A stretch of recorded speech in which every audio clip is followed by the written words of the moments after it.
이 주일 예배를 통해 우리에게 주시는 하나님의 말씀은 우리 열왕기하 23장 1절에서 3절까지의 말씀입니다. 우리 한 절씩 교독하시고 3절은 우리 함께 합독하도록 하겠습니다. 제가 먼저 읽겠습니다. 왕이 보내 유다와 예루살렘의 모든 장로를 자기에게로 모으고 이에 왕이 여호와의 성전에 올라가되 유다 모든 사람과 예루살렘 주민과 제사장들과 선지자들과 모든 백성이 노소를 막론하고 다 왕과 함께 앉아 왕이 여호와의 성전 안에서 발견한 자기의 모든 말씀을 들고 우리의 귀를 들고 같이 읽습니다. 왕이 단 위에 서서 여호와 앞에서 언약을 세우되 마음을 다하고 뜻을 다하여 여호와께 순종하고 그의 계명과 법도와 율례를 지켜 이 책에 기록된 이 언약의 말씀을 이루게 하리라 하매 백성이 다 그 언약을 따르기로 하니라. 아멘. 할렐루야. 네, 여러분도 함께 하시는 주님을 바라볼 때 기쁘시지요? 네, 오늘 이 예배 가운데 그 기쁨이 충만하시기를 주님의 이름으로 축복합니다. 따라합니다. 나는 기쁨에 충만함을 누리고 싶습니다. 그 사랑을 흘려보내겠습니다. 아멘이십니까? 네, 그 사랑을 지금 한번 흘려보낼까요? 앞뒤에 저하고 이렇게 인사하겠습니다. 샬롬 샬롬 반갑습니다. 지난 한 주간도 너무너무 수고 많으셨습니다. 인사하겠습니다. 네.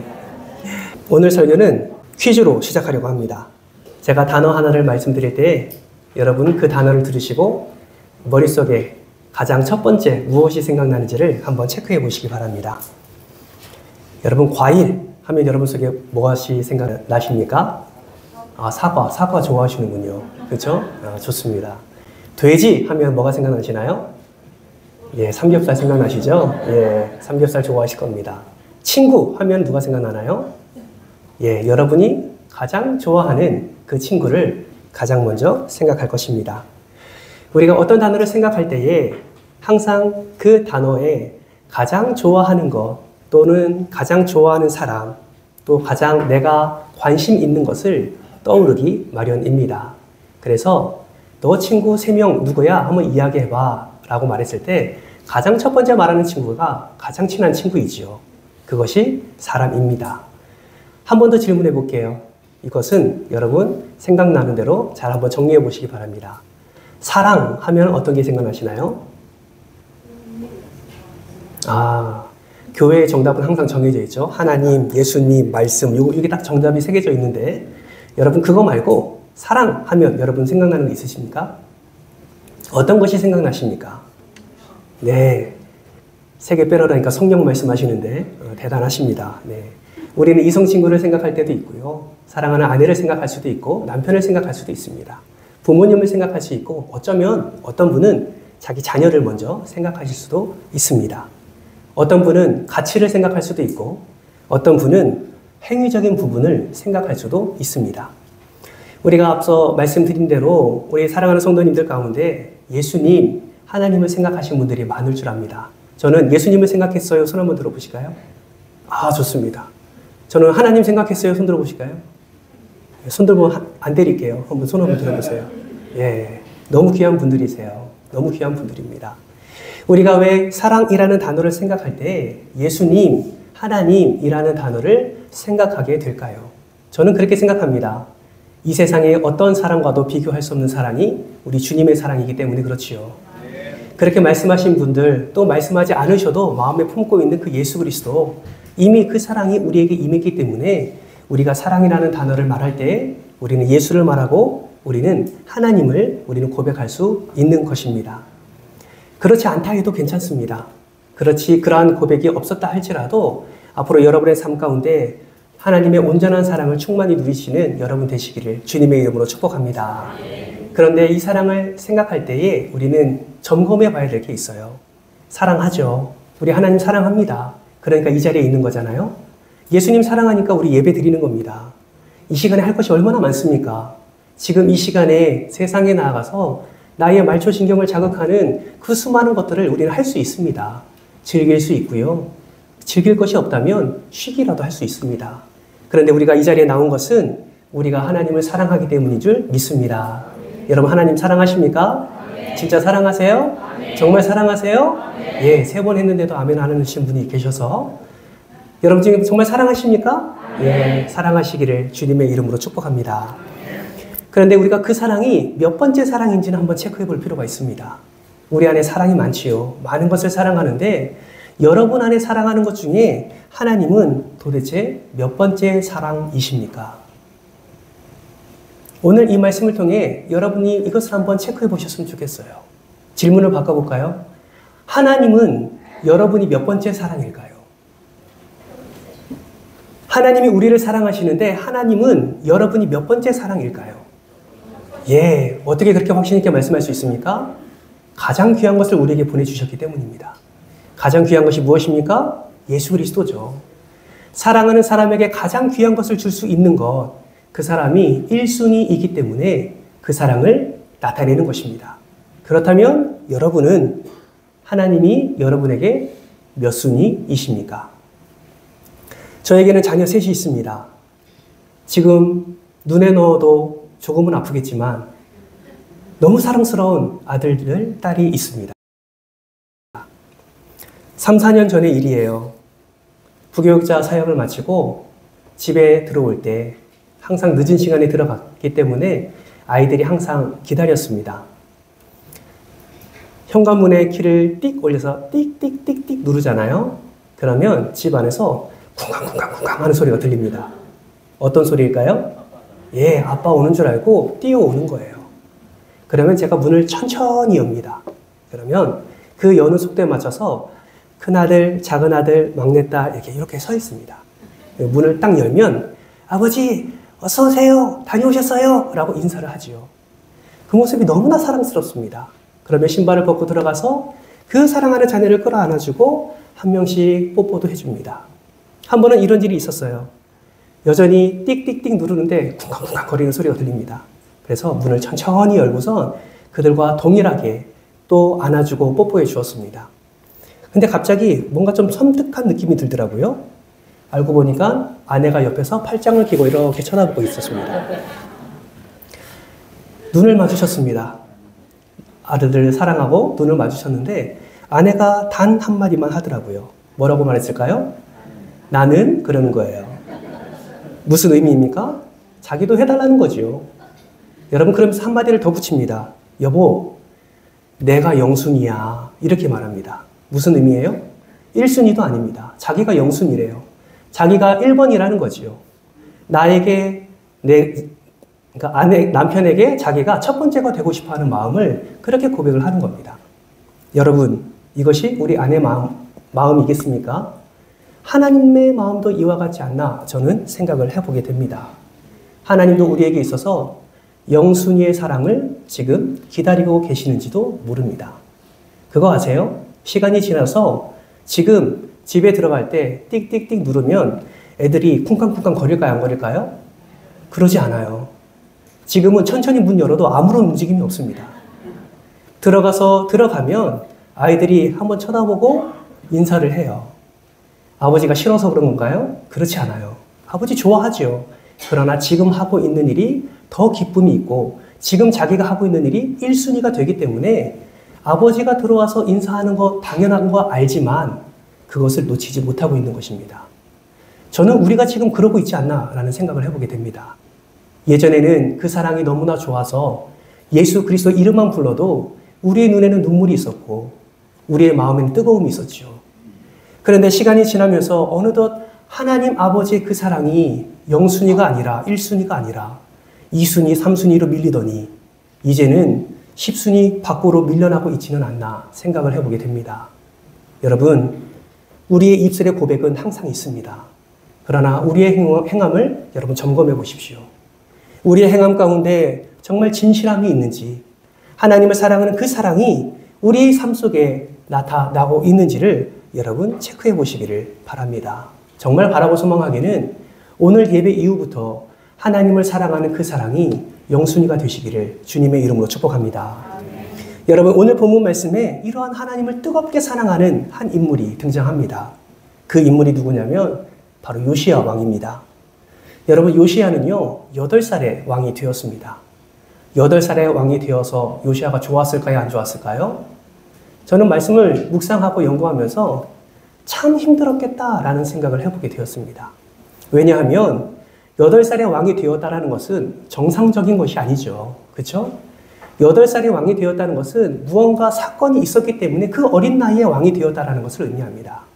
실질적으로 그 당시 시대적 배경을 보면 정말 요시아가 왕이 되셔는 안 되는 그런 상황들이 너무나 많이 일어나고 있음을 우리는 확인할 수가 있습니다. 그 당시에 요시아의 할아버지였던 므낫세 왕, 여러분 므낫세 왕은 하나님 앞에 정직하지 못한 왕이었습니다. 므낫세 왕의 아버지가 여러분 잘 알고 있는 히스기야 왕이거든요. 히스기야 왕은 하나님의 말씀대로 살았습니다. 하나님의 뜻대로 살았어요. 그런데 그의 아들 므낫세 왕은 그러지 않았습니다. 그의 아들 므낫세 왕은 남유다 통치 55년 동안 통치를 했어요. 엄청 긴 시간을 통치했습니다. 그런데 그 55년 기간 동안에 온 나라를 우상천지로 만들어버렸습니다. 누가요? 므낫세가요. 므낫세의 아들이 아몬 왕입니다. 그 아몬 왕은 아버지가 해왔던 대로 그대로 답습하여 그 땅에 우상을 섬기고 숭배하는 일에 가장 앞장섰습니다. 므낫세를 향하여 하나님이 어떤 말씀을 하셨냐? 열왕기하 21장 11절 말씀 한번 보실까요? 같이 한번 읽겠습니다. 시작. 유다와 므낫세가 이 가증한 일과 악을 행함이 또 그들의 우상으로 유다를 범죄하게 하였도다. 네. 하나님이 이렇게 기록한 대로 므낫세가 엄청난 악을 행했다라는 것이죠. 아몬도 그러한 악을 행했습니다. 그래서 하나님 그를 어떻게 치신지 아십니까? 그들의 신복이 그 아몬 왕을 직접 살해를 합니다. 그래서 어쩔 수 없이 8살에 요시아가 왕이 된 거예요. 여러분 그렇다면 8살에 왕이 된 요시아는 그 아몬 왕의 아들이었기 때문에 어쩔 수 없이 왕위를 이어받은 것일까요? 그렇지 않습니다. 이 모든 일이 하나님께서 이미 앞서 예언한 대로 이루어진 것을 우리는 확인할 수가 있습니다. 열왕기상 13장을 보면요. 그 이스라엘이 북이스라엘과 남유다로 분리가 되거든요. 북이스라엘은 여로보암이라는 왕이 초대 왕이 됩니다. 그 여로보암 왕이 엄청난 잘못을 해요. 그것이 무엇이냐면 베델과 단에 우상을 세웁니다. 예루살렘에 가서 하나님을 섬기지 못하도록 베델과 단, 북쪽의 단, 최남단의 베델에 우상을 세워놓고 거기서 가서 예배드리라, 제사드리라 라고 했습니다. 그때 하나님께서 하나님의 사람을 세우셔서 그 여로보암에게 보내요.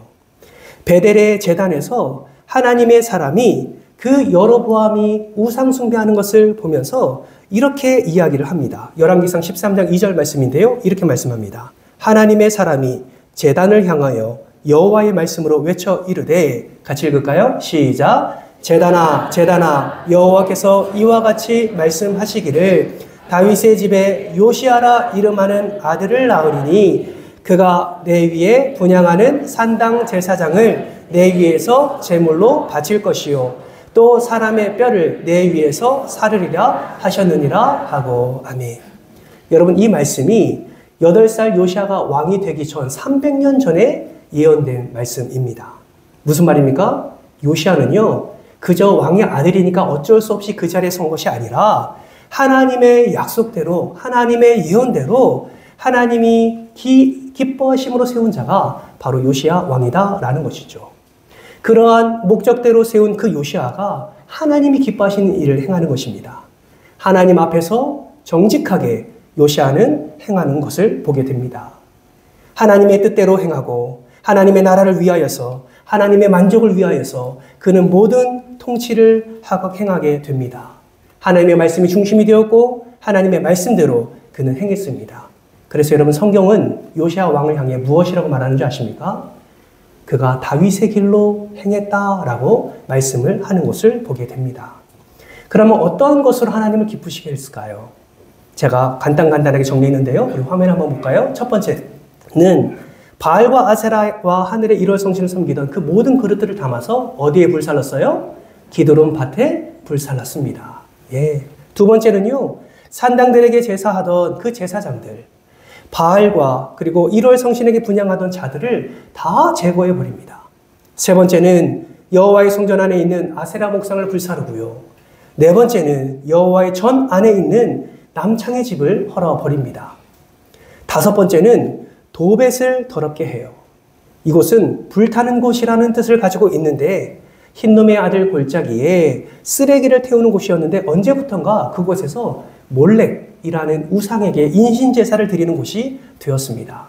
실제로요, 앞서 말씀드린 요시야의 할아버지인 므낫세가 이곳에서 자기 아들을 불태워서 몰렉신에게 제사를 드렸습니다.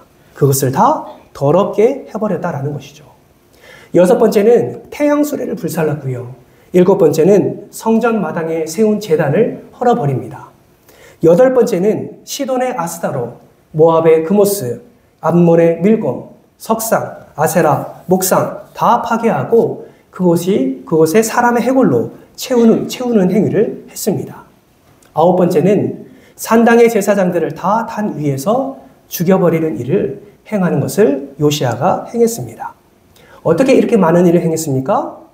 하나님의 말씀을 믿었고 그 하나님의 살아계심을 알았기에 요시야는 하나님의 말씀대로 행한 것입니다. 왕이 된 지 12년째 되는 해, 즉 요시야가 20살에 이러한 일들을 행했다라는 것이죠. 여러분 생각해 보세요. 왕이지만요, 한 나라의 왕이지만 이러한 것들을 행하는 것이 쉬운 일일까요? 쉽지 않은 일일까요? 쉽지 않습니다. 여러분 앞서 할아버지 때, 므낫세 때부터 55년 동안 우상을 섬겼다니까요. 거의 한 세대를 우상으로 섬긴 세대였습니다. 그것을 한 번에 다 무너뜨린다는 것은 정말 쉬운 일이 아닙니다. 여러분 요시야는 정책 하나하나를 실행할 때도 모든 환경과 모든 상황과 여건을 고려해서 진행해야 되는데 그런 것을 바라보지 않았습니다. 옆에서 많은 대신들이 얼마나 많은 말을 했겠습니까? 그 말을 귀에 담지 않았습니다.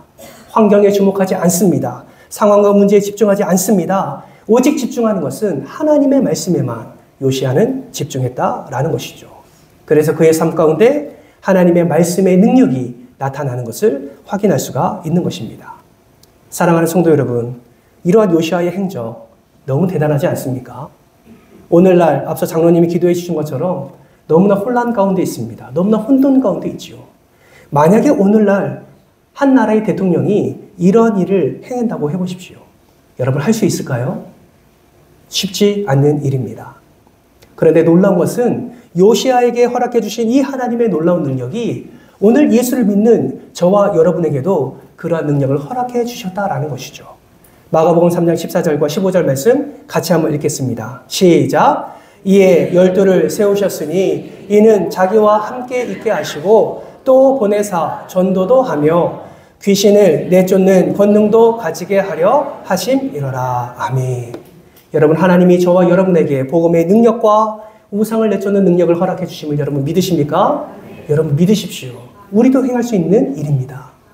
우리는 왕은 아니지만 우리가 살아있는 그 가정에서 우리가 살아가는 그 일터에서 그 사명의 자리에서 우리는 하나님이 허락해 주신 이 복음의 능력을 나타낼 수 있고 우상을 내쫓을 수 있는 능력을 우리에게 이미 허락해 주셨다는 것을 우리는 반드시 기억하셔야 됩니다. 여러분 시대적인 상황을 보세요. 요시야의 시대적 상황과 지금 오늘날 시대적 상황은 여러분 변함이 없습니다. 여전히 세상의 눈에 보이는 우상뿐만 아니라 눈에 보이지 않는 우상들까지도 우리를 넘어뜨려고 얼마나 많은 일들이 일어나는지 모릅니다. 이 시대의 가치관이, 이 시대의 문화가, 그리고 이 시대의 상황과 환경과 사건들이 얼마나 우리를 괴롭히는지 모릅니다. 그러다 보니 돈보다 하나님을 더 귀하게 여기지 않고 돈을 더 귀하게 여기고 성적 쾌락이 하나님이 주시는 즐거움보다 앞서 있을 때가 너무나 많다라는 것이죠.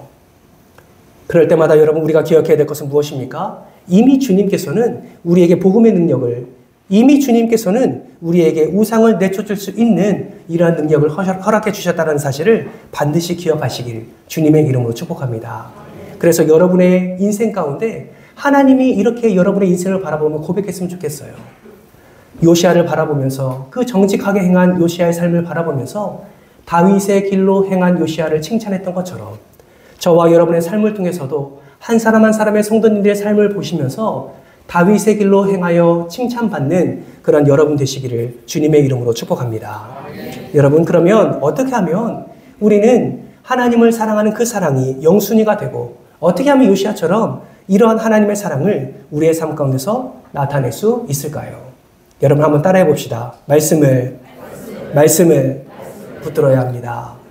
예, 우리가 할 수 있는 유일한 방법은 말씀을 붙드는 것입니다. 우리의 힘이 있습니다. 능이 있어요. 그러나 한계가 뚜렷합니다. 한 번을 할 수 있습니다. 두 번 할 수 있어요. 그러나 계속적으로, 지속적으로 할 수 없는 것이 우리의 연약함입니다. 사랑하는 성도 여러분, 여전히 많은 질문들을 갖고 계시죠. 인생을 살아가면서 여전히 내 안에 풀리지 않는 질문들로 우리는 고민하고 염려하고 있는 줄 압니다. 때로는 자녀들의 학업과 진로, 또 때로는 결혼과 취업, 때로는 물질 때문에, 때로는 내가 감당할 수 없는 수많은 사건과 관계적인 이유 때문에 질문을 품고 그것을 해결하지 못해서 우리는 끙끙대며 살아가고 있는지 모릅니다. 어쩌면 우리는 이러한 질문들을 해결하다가 생을 마감하는지도 모릅니다. 사랑하는 성도 여러분, 여러분에게 묻습니다. 그러한 질문들, 해결되지 않는 문제들, 그러한 것들 생각하고 고민하고 염려하고 걱정할 때에 여러분 안에 정답이 있으십니까? 정답이 있기 때문에 고민하시나요? 정답이 있으니까 걱정하십니까? 어떤 이가 그렇게 말하더라고요. 인생은 오답이다. 무슨 말입니까? 정답이 없다는 것이죠. 여러분, 내가 가는 길이 정답입니까? 내가 생각하는 것이 정답인가요? 내가 말하고 내가 행동하는 것이 정답입니까? 그렇지 않습니다. 그렇게 생각하시는 분들은 진짜 정답을 찾지 못했기 때문에 자신이 다 옳다라고 여기게 되는 것이죠. 사랑하는 성도 여러분, 인생의 정답 어디에 있습니까? 여러분 기억하세요. 하나님의 말씀 안에 있습니다. 인생의 정답은 다른 곳에 있지 않습니다. 오직 예수 그리스도가 인생의 정답입니다. 그러므로 여러분 오답을 붙잡지 마세요. 여러분 정답을 붙잡고 보십시오. 오답을 마음에 품지 마세요. 여러분 정답을 마음에 품으십시오. 예수 그리스도가 모든 인생의 질문의 정답입니다. 그래서 우리는 모든 인생 가운데, 모든 문제와 걱정 가운데, 모든 염려 가운데 우리는 세상을 바라보고 우리의 마음을 흔드는 것이 아니라 오직 살아계시고 지금도 진리이신, 지금도 생명이신 예수 그리스도, 지금도 우리 인생의 정답이신 그 예수 그리스도를 우리는 붙잡아야 될 줄 믿습니다. 저는 확신합니다. 이 진리, 이 정답을 붙잡는 자가 이 말씀 속에서 허락해 주신 놀라운 능력과 은혜를 경험하게 될 것입니다. 바라고 소망하기는 여기 모인 모든 성도들이 이 말씀의 능력을, 이 우상을 물리치고 오직 예수로 살아가는 그 은혜를 충만히 누리시기를 주님의 이름으로 축복합니다. 그렇다면 어떻게 이 말씀을 붙잡을 수 있을까요? 여러분, 이 말씀을 붙잡을 수 있는 유일한 방법은 말씀을 믿는 것입니다. 하나님의 말씀을 믿는 거예요. 그럼 어떻게 하면 이 믿음을 우리는 성장시킬 수 있을까요? 로마서 10장 17절 말씀은 이렇게 말씀합니다. 같이 읽겠습니다. 시작. 그러므로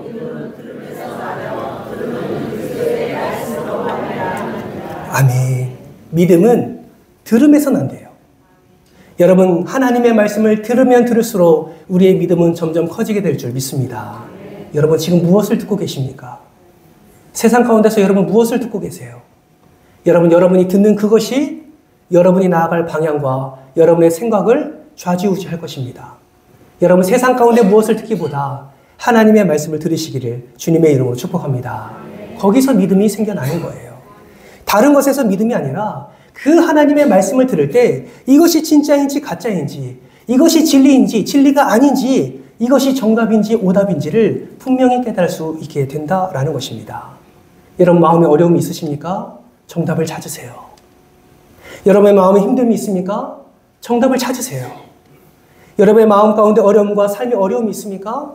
여러분, 정답은 이미 여러분 손 안에 있습니다. 그것을 들춰보지 않으면, 그것을 찾지 않으면 우리의 믿음은 온데간데 없어지고 오직 세상이, 악한 영이 여러분을 지배하게 될 것입니다. 사랑하는 성도 여러분, 진리를 붙잡으시기를 주님의 이름으로 축복합니다. 그럼 이 말씀을 붙들 때 우리가 어떤 은혜를 누릴 수 있을까요? 두 가지만 살펴보겠습니다. 첫 번째는 내가 얼마나 큰 죄인인지를 알게 해줍니다. 여러분, 그거 아십니까? 은혜는요, 내가 죄인인지를 아는 것에서부터 시작됩니다. 정말 하나님이 나에게 얼마나 은혜를 주셨는가라는 것을 알려면요, 내가 얼마나 죄인인지를 알 때 그 하나님의 놀라운 사랑을 경험하게 되는 것이죠. 내가 얼마나 죄인인지를 알고 그 놀라운 은혜를 바랄 때에 우리는 기복신앙이 아니라 온전히 하나님께서 주신 놀라운 은혜를 우리는 경험하게 된다라는 것입니다. 여러분 질문합니다. 여러분은 어떤 사람입니까? 여러분은 어떤 사람이세요? 스스로 자신을 한번 평가해 보십시오. 여러분은 어떤 사람이십니까? 괜찮은 사람입니까? 좋은 사람입니까? 나쁜 사람입니까? 왜 대답이 없으십니까? 대답 좀 해보십시오. 제가 보기엔 여러분은 참 좋은 사람입니다. 남에게 피해 주지 않으려고 노력하고 어떻게 해서든 선하게 살려고 노력하고 어떻게 해서든 주의 말씀 붙들고 살아가려고 노력하고 불법 저지르지 않으려고 노력하고 거룩을 살아내려고 노력하고 아무도 아멘을 안 하신 거 보니 이렇게 살지 않으시는 것 같은데 여러분 괜찮은 사람 아닙니까? 저는요 한때 그렇게 생각했습니다. 저는 정말 제가 괜찮은 사람이라고 생각했어요. 표정들이 별로 안 좋아지시는데 저는 그렇게 생각했습니다. 언제냐? 초등학교 고학년, 5학년 된가요? 6학년 된가요? 학교를 걸어가고 있는데요. 문득 이런 생각이 들더라고요. 참 괜찮은 사람이다 라고 생각을 했습니다. 그럼 어떤 생각한 줄 아세요? 나 같은 사람만 있으면 법이 필요 없다. 진짜 교만하죠. 그렇죠? 그 교만함이 하나님의 말씀의 거울에 비춰지는 순간 내가 얼마나 흉악한 범죄자인지 내가 얼마나 죄인인지를 깨닫게 되었습니다. 아마도요. 이 말씀의 거울을 비춰봐서 나를 어루만지시는 예수 그리스도를 인격적으로 만나지 않았다면 여전히 저는 교만한 가운데 살아갔을 겁니다. 그런데 말씀의 거울에 비춰봐서 내가 얼마나 죄인인지를 깨닫는 순간 하나님의 은혜가 내 마음 가운데 가득 넘치는 것을 저는 경험했습니다. 그거 아십니까? 말씀을 붙잡을 때 죄인인 것을 깨닫게 하는 것은 하나님의 놀라운 축복입니다. 내가 죄인이라고 고백하는 거 여러분 하나님의 놀라운 축복이에요. 왠지 아십니까? 그 죄인됨을 고백하는 가운데 하나님의 은혜가 이미 우리에게 임하기 때문에 그렇습니다. 사랑하는 성도 여러분, 말씀을 들으십시오. 말씀을 붙잡으십시오. 그 가운데서 내가 얼마나 죄인인지를 깨달으십시오. 그 깨달음 가운데 멈춰서는 것이 아니라 그 죄를 용서해 주시는 하나님, 그 십자가의 사랑을 부어주시는 예수 그리스도의 놀라운 은혜를 충만히 누리시는 여러분 되시기를 주님의 이름으로 축복합니다. 요시야가 이 은혜를 누렸어요. 여러분 요시야가 8살 되면서 왕이 되어서 얼마나 힘들었겠습니까? 한 해 한 해 많은 사람들의 조언을 들어가면서 통치했을 겁니다. 그러다가 12년 되는 해에 그렇게 많은 우상들을 무너뜨리고 성전을 수리하면서 책 한 권을 발견해요. 성경은 그 책을 율법책이라고 말합니다. 그 발견한 율법책을 요시야가 읽습니다. 그 말씀을 읽으면서 요시야가 가장 먼저 한 것이 무엇인 줄 아십니까? 자신의 옷을 찢었다라고 말합니다. 무엇을 의미해요? 그 조상들의 죄, 그리고 내가 얼마나 죄인인지를 요시야가 깨달았다라는 것이죠. 가장 먼저 한 것이 회개의 기도였습니다. 그 회개의 기도를 통해서 하나님의 은혜를 충만히 경험한 자가 바로 요시야다라는 것이죠. 사랑하는 성도 여러분, 죄에 민감하시기를 주님의 이름으로 축복합니다. 이미 둔감해서 내가 죄를 짓고 있는지 이것이 죄인지도 모른 채 살아가고 있다면 여러분 말씀을 붙잡으십시오. 여러분 여러분의 삶에 그 분별력을 이 말씀이 허락해 주실 뿐만 아니라 내가 거룩한지 내가 거룩하지 않은지 내가 하나님의 백성으로 잘 살고 있는지 잘 살지 못하고 있는지를 반드시 말씀을 통해서 우리에게 정답을 제공해 줄 믿습니다. 바라고 소망하기는 말씀을 붙잡음으로 나의 죄인됨을 고백하고 그 고백 가운데 충만한 은혜를 누리시기를 주님의 이름으로 축복합니다. 두 번째 말씀을 붙잡을 때 우리가 누릴 수 있는 은혜는 생명을 누릴 수가 있습니다. 여러분 성경을 보면 요시야는 성전을 수리하다가 그 율법책을 발견했을 때 성경은 무엇을 기록하냐? 율법책을 발견했다라고 기록하고 있습니다. 그런데 요시야가 그 말씀을 읽고 회개를 하고 그리고 그 말씀의 은혜를 받고 다시금 하나님의 말씀으로 살아가겠다 결단하고 그리고 나서 많은 백성들에게 말하기 전에 이 율법책을 뭐라고 표현하고 있는지 아십니까? 오늘 본문 23장 2절 하반절 말씀을 보세요. 이렇게 말씀합니다. 같이 읽겠습니다. 시작. 여호와의 성전 안에서 발견한 언약책의 모든 말씀을 읽어 우리의 귀에 들리고. 여러분 바뀌어진 단어 찾으셨습니까? 처음에는 율법책이라고 말했지만 이제는 그 율법책을 언약책이라고 말하고 있습니다.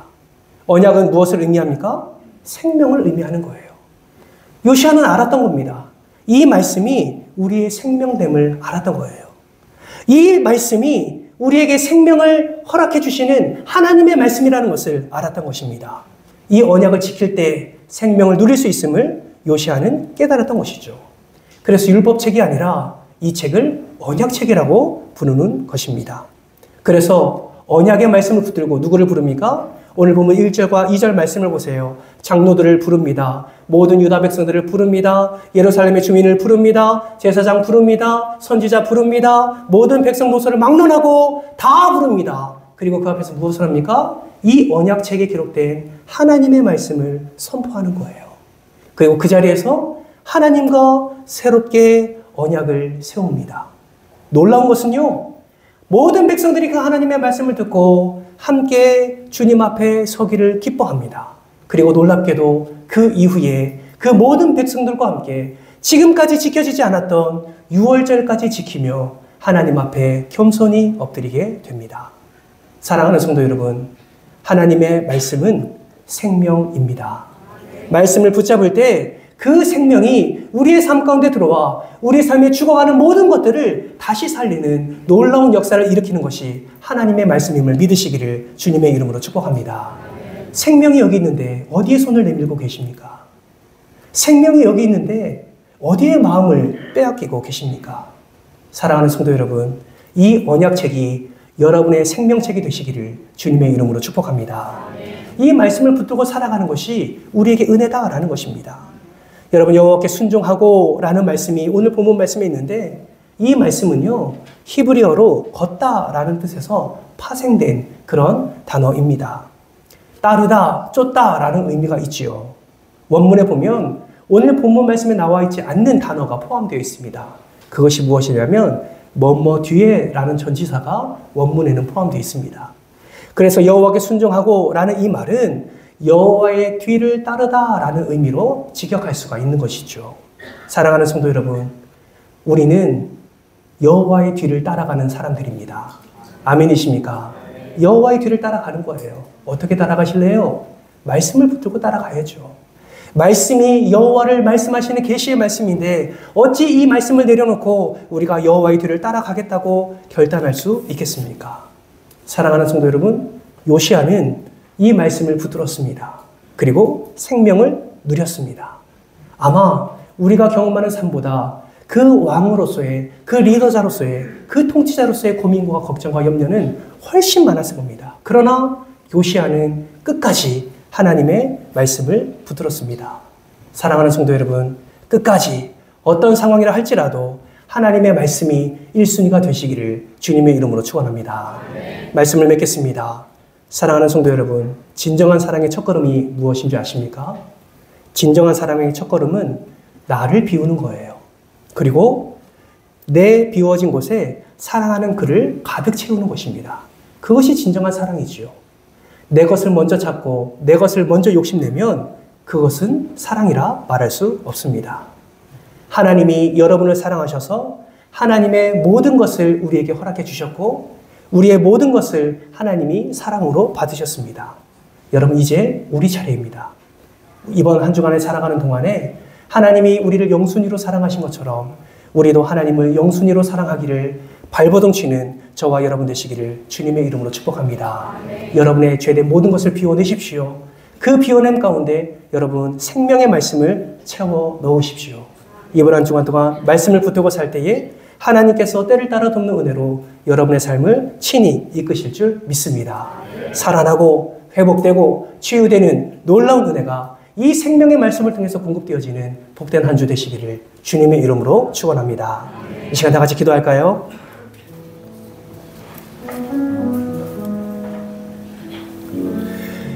어느 순간 우리의 마음에 점점 멀어지고 있는 예수 그리스도, 처음에는 1순위라고 그렇게 주님을 부르짖고 그렇게 찬양했는데 이제는 주 앞에 나오는 것이 너무나 형식적이 되고 하나님을 향한 우리의 사랑이 10순위 밖으로 밀려나는 이 안타까움이 혹여나 여러분의 이야기는 아니십니까? 이 시간 기도하면서 다시 한번 결단해보지 않으시겠습니까? 하나님, 주님이 나를 사랑하신 것처럼 나도 그렇게 주님을 영순위로 사랑할 수 있도록 은혜를 더하여 주옵소서. 내가 힘이 부족하니 말씀을 붙들겠습니다. 주님 말씀 붙들 수 있는 믿음을 허락해 주시고, 말씀을 듣는 자리, 말씀을 붙잡는 자리, 말씀을 살아내는 자리, 그 자리가 나의 자리가 되게 하셔서 어느 곳에서든지 예수 그리스도만을 사랑하는 자들 되게 하여 주옵소서. 주님을 사랑할 때 우리의 삶 가운데 죽어가는 모든 것들이 그 말씀의 능력으로 생명을 얻게 하여 주옵소서. 모든 무너져가는 것들이 그 말씀을 통하여서 다시금 세워지는 은혜를 허락하여 주옵소서. 내 안에 악한 우상들을 다 무너뜨리고 오직 하나님의 말씀으로 세워가는 한 주가 되게 하셔서 하나님의 놀라운 사랑을 경험하는 귀한 한 주가 될 수 있도록 은혜를 더해달라고 한번 기도하지 않으시겠습니까? 이 시간 마음을 다해서 주의 어머니 주고 동성으로 기도하며 나갑니다. 하나님, 어느덧 내 마음에 내 인생의 1순위가 바뀌어져 있습니다. 하나님만 사랑하겠습니다. 눈물로 기도했을 때가 있었는데 어느덧 그 사랑은 희미해져 가고 이제 내 안에 세상에 그 수많은 것들을 사랑함이 남아 있습니다. 요시야는 온전히 하나님을 바라보고 그 온 땅에 있는 우상을 다 부셨습니다. 모든 이방 제사장들을 없이하였고 모든 더럽고 음행한 것들을 다 치워버렸습니다. 하나님, 요시야의 믿음이 우리의 믿음 되기를 원합니다. 우리 안에 있는 모든 우상을, 우리 안에 있는 모든 죄를 다 주님 앞에 비워내고 오직 생명의 말씀, 이 생명의 말씀을 우리 안에 가득 채워넣기를 원합니다. 그 생명의 말씀을 붙잡았을 때 그 율법책이 언약책이 되었던 것처럼 우리가 이번 한 주간 동안 이 말씀을 붙잡을 때에 그저 문자적인 말씀이 아니라 이 말씀이 능력이 되어 우리의 삶 가운데 모든 죽어가는 것들이 살아나고 모든 무너지는 것이 회복되고 오직 하나님 안에서 그 온전한 치유함의 은혜를 누리게 될 줄 믿습니다. 이 놀라운 은혜를 이번 한 주간 동안 사랑하는 주의 자녀들의 삶 가운데 마음껏 부어 주시옵소서. 감사를 드리오며 사랑이 많으신 예수님의 이름으로 기도드리옵나이다. 아멘. 지금은 우리 주 예수 그리스도의 은혜와 하나님 아버지의 그 크신 사랑과 성령 하나님의 감화, 감동, 내주, 교통하심의 은혜가 말씀을 붙들고 순종함으로 하나님에 대한 사랑을 적극적으로 표현하고자 결단하는 모든 성도들 머리 위에, 이들의 가정과 자녀 위에, 우리 사랑하는 은총교회 위에 이제로부터 영원토록 함께 있을지어다. 아멘.